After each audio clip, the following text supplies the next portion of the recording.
Hello everyone, this is Dr. Geri Puleo, and I'd like to welcome you to this webinar on vacations and burnout. Why aren't employees taking time off? Well, the amount of unused vacation days in the American workforce is really hitting almost epidemic proportions. And as a matter of fact, they're saying that the amount of unused time off is higher than it has ever been. How much? Over 33% of workers don't even use their vacation time. Have you ever seen that commercial for MasterCard where the kid is talking about it's paid vacation? That's stupid to not take the time off. Well, from the mouths of babes. But the sad reality is that about 33% of workers don't even bother to use their vacation time.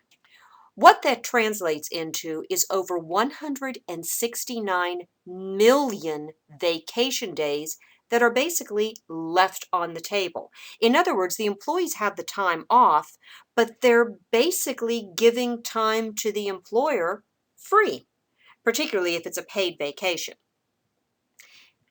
And even when employees do use their vacation days, they only use about 77% of the total days that are available to them. So again, they're working for the employer free.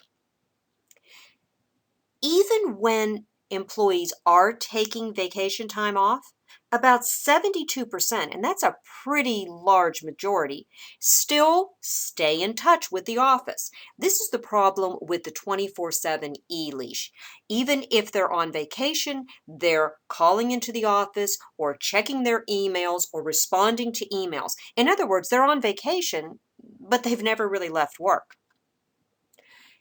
And as a result, about 40% of employees return from their so-called vacations feeling possibly even more stressed than how they felt before they went on vacation. And then finally, many vacations are either canceled or postponed due to the work demands. In fact, about 20% of employees have actually canceled or postponed their vacations simply because their workload was just too high. So why do we do this? Why do so many of us refuse to take the time off that's granted to us? Well, the first thing you need to realize is that the United States, surprisingly, is the only developed nation that does not federally mandate that employers give vacations to their employees. The other developed countries in the European Union, in South America, in Canada, require employers to give vacations to their employees. And the amount of vacation is not just 2 weeks. Many countries have 4 to 6 weeks or even more federally mandated vacation.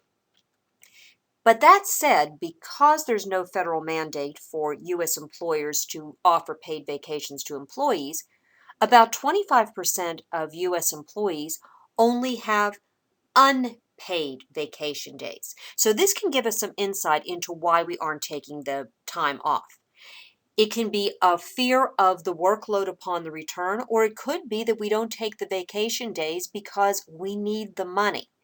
Many exempt employees, or those that are not eligible for overtime and do have paid vacation, really are afraid that when they come back, they're just going to have even more work facing them. And so they try to avoid that. Maybe that's why so many of them continue to keep in touch with the office when they're on vacation. Also, in some cultures, employees are actually afraid of taking their paid vacation days because in the minds of the employees and managers in that culture, if you take time off, you're a slacker.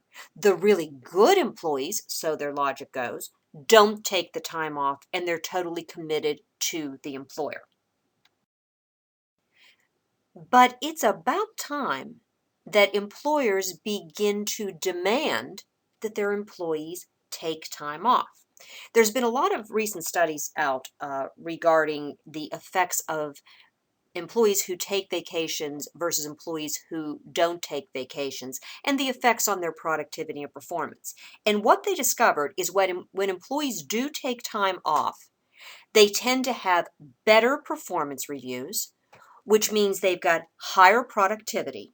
They're also a lot happier. So the turnover is much lower, and turnover can be a very significant cost to an employer.